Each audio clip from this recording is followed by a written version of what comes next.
Hello everyone, welcome back to my channel. आज हम पढ़ने वाले हैं class 10 English chapter 1 Nelson Mandela long walk to freedom, जो कि नेल्सन मंडेला की ऑटोबायोग्राफी है।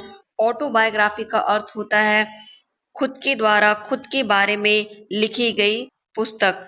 तो यहाँ पे सबसे पहला वर्ड आता है इस चैप्टर में अपार्थाइड का। अपार्थाइड का अर्थ क्या होता है? अपार्थाइड का अर्थ है रंग भेद, यानी कि किसी के रंग के आधार पर किसी के साथ भेदभाव करना। और ये जो नीति थी ये चल रही थी साउथ अफ्रीका में, जिसमें कि नेल्सन मंडेला जो साउथ अफ्रीका के निवासी थे इस नीति के खिलाफ आवाज उठाते हैं और वो इसके लिए लाइफ टाइम लड़ाई लड़ते हैं अपने देशवासियों के साथ मिलकर के। तो इस चैप्टर में हम पढ़ते हैं आगे क्या होता है। Apartheid is a political system that separates people according to their race. तो अपार्थाइड एक ऐसा सिस्टम था जो कि लोगों को उनके रंग के आधार पर डिस्क्रिमिनेट करता था, अलग करता था, सेपरेट कर देता था। कैन यू से which of the three countries name below has such a political system until very recently? क्या आप बता सकते हैं कि ये जो नीचे तीन कंट्रीज के नेम दिए गए हैं, United states of America, United states of America, south Africa and Australia, इनमें से किस कंट्री में ये सिस्टम था? तो ये सिस्टम था साउथ अफ्रीका में। Have you heard of Nelson Mandela? क्या आपने कभी नेल्सन मंडेला के बारे में सुना है? Mandela and his national African national Congress party spent a lifetime fighting against apartheid. Mandela had to spend 30 years in prison. Finally, democratic elections were held in South Africa in 1994 and Mandela became the first black president of a new nation. तो क्या आपने कभी Nelson Mandela के बारे में सुना है और उनकी अफ्रीकन नेशनल कांग्रेस पार्टी के बारे में सुना है? तो नेल्सन मंडेला ने अपनी अपना पूरा जीवन जो है अपार्थाइड के अगेंस्ट में लड़ाई लड़ने में लगा दिया और इस वजह से मंडेला को 30 साल जेल में रहना पड़ा। लेकिन अंत में वो जब डेमोक्रेटिक इलेक्शंस होते हैं उसमें वो भाग लेते हैं और उनकी पार्टी जीत जाती है और फिर मंडेला बनते हैं अफ्रीका के फर्स्ट ब्लैक प्रेसिडेंट। तो in this extract from his autobiography, Long Walk to Freedom, Mandela speaks about a historic occasion, the inauguration. अपनी ऑटोबायोग्राफी के इस एक्सट्रैक्ट में, इस सार में, लॉन्ग वॉक फ्रीडम जो इससे जो ये सार जो लिया गया है उसमें मंडेला जो है एक हिस्टोरिक ओकेजन के बारे में बात करते हैं जिसको उन्होंने टाइटल दिया था द इनॉग्रेशन। तो द इनॉग्रेशन के बारे में वो बात करते हैं। तो can you guess what the occasion might be? कि क्या आप गेस कर सकते हैं कि कौन सा ओकेजन था वो? क्या कौन सा ओकेजन वो हो सकता है? Check your guess with this new items. तो आगे देखते हैं हम। Mandela becomes South Africa's first black president. Nelson Mandela has become South Africa's first black president after more than 3 centuries of white rule. Nelson Mandela जो थे वो south Africa के first black president बनते हैं। व्हाइट रूल जो यहाँ पे हमने अभी सबसे पहले हमने ये देखा कि यहाँ पे अपार्थाइड की नीति चल रही थी, रंग भेद की नीति चल रही थी। तो किसके खिलाफ चल रही थी और किसके द्वारा की जा रही थी? तो ये जो नीति थी गोरे लोगों के द्वारा की जा रही थी, काले लोगों पर, डार्क स्किन लोगों के साथ की जा रही थी। तो वहां पे साउथ अफ्रीका में जो व्हाइट्स की सुप्रीमेसी थी, वहां पे व्हाइट लोग 300 सालों से राज कर रहे थे, वहां पे रूल कर रहे थे और ब्लैक के ऊपर बहुत ज्यादा एक्सप्लॉइटेशन कर रहे थे। तो उसके बाद 300 सालों के बाद मंडेला जो है वो बहुत संघर्षों के बाद वो जीत जाते हैं और फिर अफ्रीका के फर्स्ट ब्लैक प्रेसिडेंट बनते हैं। तो मिस्टर मंडेला की जो पार्टी थी अफ्रीकन नेशनल कांग्रेस पार्टी, वो 400 सीटों में से 252 सीट ला करके जीत हासिल कर लेती है।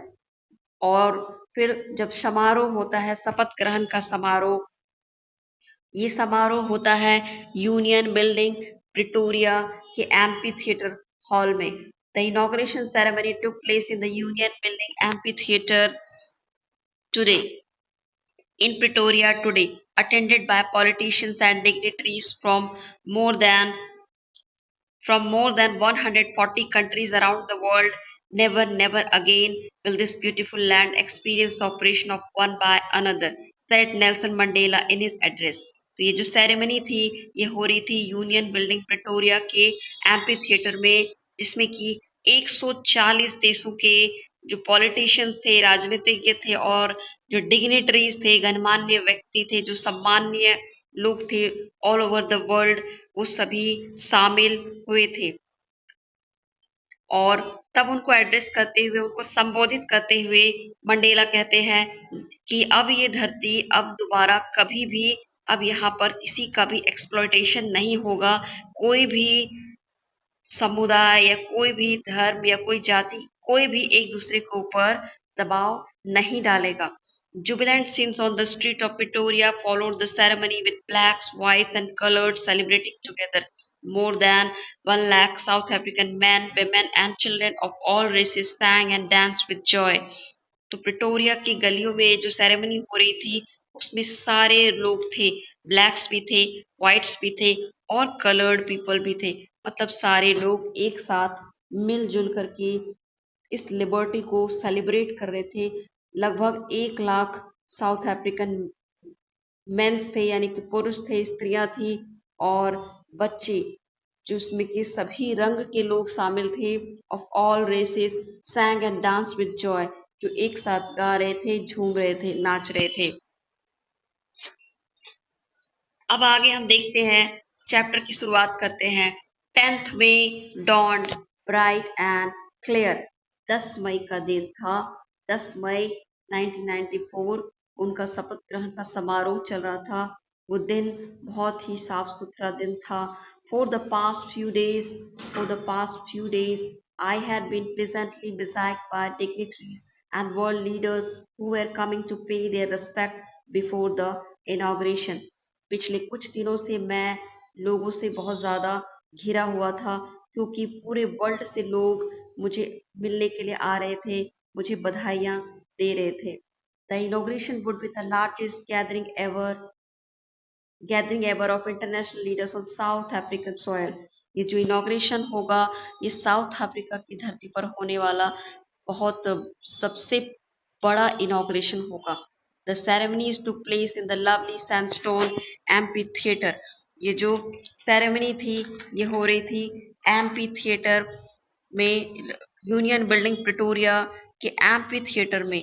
एम्पी थिएटर एक ऐसा हॉल था जिसकी छत नहीं थी, मतलब एक ऐसी बिल्डिंग जिसकी छत ना हो और फिर वहां पे बैठने के लिए सीट्स लगे होते थे. जैसे हम समझ सकते हैं कि क्रिकेट का ग्राउंड कैसा होता है, उस टाइप का एक जगह बना हुआ था जहां पर ये सेरेमनी हो रही थी. For decades this had been the seats of white supremacy. यहाँ पर दशकों से गोरे लोगों का राज था. And now it was a site of rainbow gathering of different colors and nations for installation of South Africa's first democratic non-racial government. और आज यहाँ पे जब साउथ अफ्रीका का नई जो सरकार बन रही है और एक भेदभाव रहित नॉन रेशियल गवर्नमेंट बनने जा रही है, तो आज सभी कंट्री के लोग जो है वो इकट्ठा हुए हैं. On the lovely autumn day, I was accompanied by my daughter. इस lovely day, autumn day पर, autumn day का मतलब है पतझड़ का मौसम था, मई का महीना था. वो कहते हैं कि मैं अपनी बेटी के साथ था, मैं अपनी बेटी जिनानी के साथ था. On the podium, Mr. D. Clark was the first one. Podium पर मिस्टर डी क्लर्क थे जो सबसे पहले शपथ लेते हैं डिप्यूटी प्रेसिडेंट के रूप में. थाम्बो देन उसके बाद Thabo Mbeki was sworn that as a first deputy president. उसके बाद थाम्बो एम्बेकी जो थे वो फर्स्ट डिप्यूटी प्रेसिडेंट के रूप में शपथ लेते हैं. And then when it was my turn, I pledged to obey and uphold and uphold the constitution and to and devote myself to the well-being of the republic and its people. और जब मेरी बारी आई तो मैं शपथ लेता हूं कि मैं अपने संविधान का पालन करूंगा, मैं उसकी का आदर करूंगा और उसका हमेशा पालन करूंगा, और अपने देश और अपने रिपब्लिक और अपने इनके लोगों का हमेशा इनके लोगों के लिए अपना पूरा जो लाइफ है वो मैं समर्पित कर दूंगा. To the assemble guest and the watching world I said. पूरे जो वर्ल्ड जो इनको देख रहा था और जितने भी गेस्ट आए हुए थे उन सबको संबोधित करते हुए वो कहते हैं. अब यहाँ से उनका स्पीच शुरू होता है. आई सेड, मैंने कहा, today all of us do by our presence here confer glory and hope to newborn liberty out of the experience of an extraordinary human disaster that lasted too long must be born a society of which humanity will be proud. वो कहते हैं कि आज जो हम सब जो यहाँ मौजूद हैं अपनी इस न्यू बॉर्न लिबर्टी को जो आज हमें मिली है, आज हम सब उसका को विटनेस कर रहे हैं, उसके गवाह बन रहे हैं और उसे और भी ज्यादा ग्लोरीफाई कर रहे हैं. और इस एक्सपीरियंस के बाद out of the experience of extraordinary human disaster, ये ह्यूमन डिजास्टर कह रहे हैं, इसका मतलब ये बात कर रहे हैं अपार्टहाइड के बारे में. अपार्टहाइड जैसी क्रूअल और अमानवीय नीति के जो इतने लंबे समय तक चली, जो हमने झेला है, उसके बाद जो हमें ये न्यू बॉर्न लिबर्टी मिली है, हम उसको इसके बाद अब दोबारा ऐसा कभी नहीं होगा और हम एक ऐसा समाज बनाएंगे. Must be born a society of which all humanity will proud. हम एक ऐसा समाज बनाएंगे, एक ऐसी सोसाइटी बनाएंगे जिसमें सभी मानव जाति को गर्व होगा. We who were outlaws not so long ago have today been given the rare privilege to be host of the nation of the world on our own soil. हम जो कुछ समय पहले ही, लंबे समय की बात नहीं है, कुछ समय पहले ही हमें आउटलॉज कर दिया गया था, हमें लाइक अपराधी की तरह ट्रीट किया जाता था या फिर हमें कानून के दायरे से बाहर माना जाता था. आज हमें यह प्रिविलेज मिला है कि आज हम अपनी ही धरती पर खड़ी होकर सिर्फ अपनी ही कंट्री को नहीं बल्कि वर्ल्ड के लीडर्स को हम होस्ट कर रहे हैं. We thank all of our distinguished international guests for having come to take possession with the people of our country of what is, after all, a common victory for justice, for peace, for human dignity.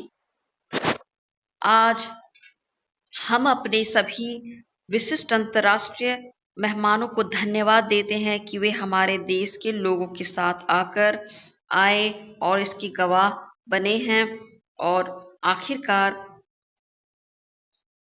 आखिरकार ये जो जीत है वो जीत है victory of justice, न्याय की, for piece, शांति की, और फॉर ह्यूमन डिग्निटी, मानवीय गरिमा की. We have at last achieved our political emancipation. हमने आखिरकार अपना पॉलिटिकल इमेंसिपेशन पा लिया, यानी कि हमें अब उन बंधनों से मुक्ति मिल गई. अब हमें किसी भी तरह का किसी के ऊपर किसी तरह का दबाव नहीं है. हम कुछ भी कर सकते हैं, हमें किसी भी तरह का रिस्ट्रिक्शन नहीं है. हमें इस तरह से हमें मुक्ति मिल गई. इमेंसिपेशन का मतलब है मुक्ति, किसी भी रिस्ट्रिक्शन से मुक्ति मिल गई है. We place ourselves to liberate all our people from the continuing bondage of poverty, deprivation, suffering, gender and other discrimination. हम शपथ लेते हैं कि हम अपने सभी देशवासियों को आजादी दिलाएंगे, लिबरेट करेंगे. किस चीज से? कंटिन्यूइंग बॉन्डेज ऑफ पॉवर्टी, गरीबी के बंधन से आजाद करेंगे. डिप्राइवेशन, यानी कि डिप्राइवेशन का अर्थ है वंचित रह जाना, जो किसी को किसी चीज से वंचित कर दिया जाता है, उस चीज से लिबरेट करेंगे.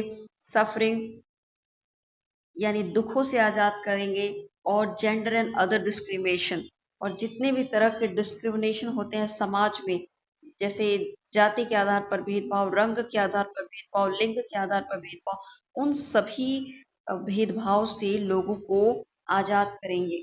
हम ये शपथ लेते हैं। Never never and never again shall it be that the beautiful land again will experience oppression of one by another. अब कभी नहीं, दोबारा कभी ये धरती जो है, ये इस तरह का जो माहौल, इस तरह का सिचुएशन कभी भी एक्सपीरियंस नहीं करेगी। अब किसी के साथ भी किसी भी तरह का भेदभाव नहीं होगा, कोई भी किसी को एक्सप्लॉइट नहीं करेगा, सभी को सभी के अधिकार मिलेंगे। The sun shall never set on so glorious human achievement. अब जो ये हमें ह्यूमन अचीवमेंट मिला है, अब यहाँ पर कभी भी सूर्य अस्त नहीं होगा। Let freedom reign. चलो स्वतंत्रता को एंजॉय करते हैं, और मतलब स्वतंत्रता चलता रहना, हमारी ये स्वतंत्रता हमेशा बनी रहे, या बनी रहने दो। एंड गॉड ब्लेस हमें अफ्रीका, कि भगवान करे हमेशा आजाद रहे हमारा Africa. A few moments later, we all lifted our eyes. A few moments later, we all lifted our eyes in awe as a spectacular array of South African jets, helicopters, and troop carriers roared in a perfect formation over the Union building. कुछ ही क्षणों के बाद हमने अपनी नजरें जो है ऊपर उठाई, तो हमने देखा जो साउथ अफ्रीकन जेट्स थे, फाइटर प्लेन्स थे, और हेलीकॉप्टर और ट्रूप कैरियर्स जो थे, वो यूनियन बिल्डिंग के ऊपर से उड़ते हुए बहुत ही तेजी के साथ और एक फॉर्मेशन बनाते हुए आ रहे थे, जो कि बहुत ज्यादा खूबसूरत लग रहा था।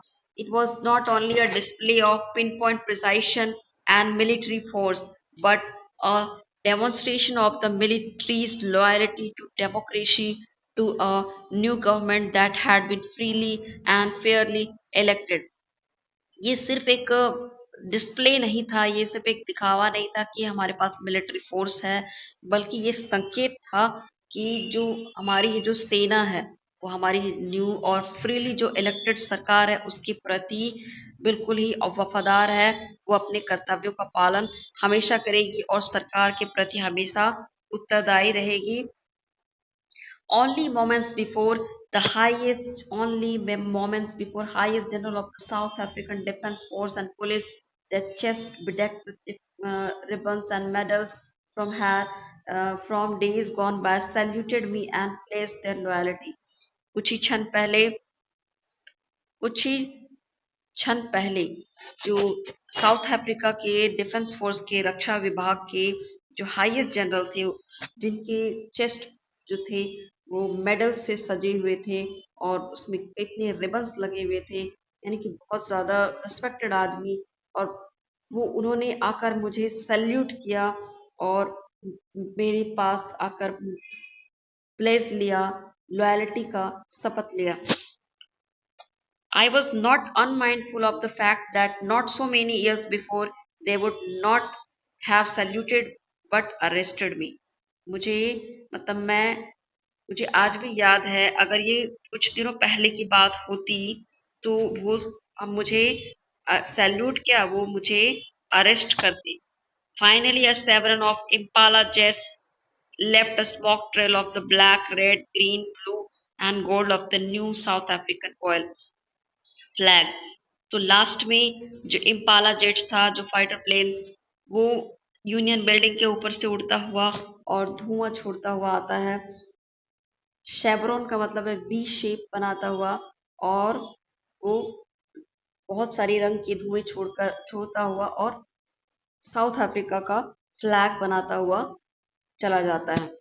The day was symbolized for me by the playing of our two national anthems and the vision of white singing Nkosi Sikel Africa and the black singing Die Stem, the old anthem of the Republic. Although that day neither group knew the lyrics of anthem they once despised, they would soon know the words by heart. यह दिन जो था मेरे लिए बहुत ज्यादा symbolize था, बहुत ज्यादा प्रतीकात्मक था, क्योंकि इस दिन अफ्रीका की धरती पर दो एंथम जो थे, नेशनल एंथम गाए जा रहे थे। व्हाइट लोग जो थे वो गा रहे थे निकोसी सिकेल अफ्रीका, और जो ब्लैक लोग थे वो गा रहे थे डाई स्टेम, जो कि अफ्रीका का ओल्ड रिपब्लिक एंथम था। क्योंकि यद्यपि आज के दिन किसी को भी लिरिक्स पता नहीं थे, सब ऐसे ही मतलब गा रहे थे, क्योंकि लोग कुछ ही समय पहले ये जो थे ये आप एक दूसरे के एंथम को डिस्पाइस करते थे, तुच्छ समझते थे, उसे लोअर कैटेगरी का समझते थे, लेकिन जल्द ही वो इसे अपने दिल से याद करेंगे। On the day of inauguration I was overwhelmed with a sense of history. Inauguration के दिन मैं बहुत ज्यादा उद्वेलित था, बहुत ओवरवेल्म था, कुछ पुरानी बातों को याद करके। In the first decade of 20th century, a few years after the bitter Anglo-Boer War and before my own birth, कुछ ही 20th सेंचुरी के फर्स्ट डिकेड में, और a few years after the bitter Anglo bore war, और Anglo bore war के कुछ सालों बाद, और मेरे जन्म के कुछ साल पहले, the white-skinned people of South Africa patched up their differences and erected a system of racial domination against the dark-skinned people of their own land. तो यहाँ पे कहते हैं कि मेरे जन्म से कुछ समय पहले और एंग्लो बोर युद्ध के कुछ साल बाद जो व्हाइट स्किन लोग जो थे और ब्लैक स्किन के साथ अंतर करने लगते हैं, लोग एक दूसरे को डिस्पाइस समझने लगते हैं, और एक ऐसा सिस्टम लागू कर देते हैं जो कि बहुत ज्यादा अमानवीय होता है। लोग व्हाइट लोग जो थे वो ब्लैक के साथ बुरा बर्ताव करने लगते हैं, और अपार्टहाइड जैसा सिस्टम लागू कर देते हैं। उनको किसी भी तरह का कानूनी अधिकार नहीं दिया जाता, और उन्हें कानून के दायरे से बाहर रख दिया गया था। The structure they created form the basis of the harshest, most inhuman societies the world has ever known. मतलब ये जो स्ट्रक्चर उन्होंने क्रिएट किया था वो इतना बुरा था, हार्शेस्ट था, मोस्ट अनह्यूमन, और बहुत ज्यादा अमानवीय था, जो कि कहीं भी पहले कभी भी ऐसा संसार में किसी के साथ भी ऐसा नहीं हुआ होगा। Now in the last decade of 20th century and my own eighth as a man, that system, अब ये जो लास्ट डिकेड चल रहा है, 20th सेंचुरी का लास्ट डिकेड चल रहा है, और मैं खुद के 80 दशक जो मैं पूरे कर चुका हूँ, मैं मतलब कि मैं 80 साल का हो चुका हूँ। That system had been overturn. आज ये सिस्टम पूरी तरह से बदल गया है, और हमेशा के लिए overturn for ever, and replaced by one that recognized the right and freedom of all people regardless of the color of their skin. और अब ये सिस्टम पूरी तरह से बदल गया है। अब यहाँ पर सभी को सभी के अधिकार हैं, और सभी को स्वतंत्रता है, बिना किसी भेदभाव के, बिना किसी तरह के कलर डिस्क्रिमिनेशन के। So students, that's all for this video.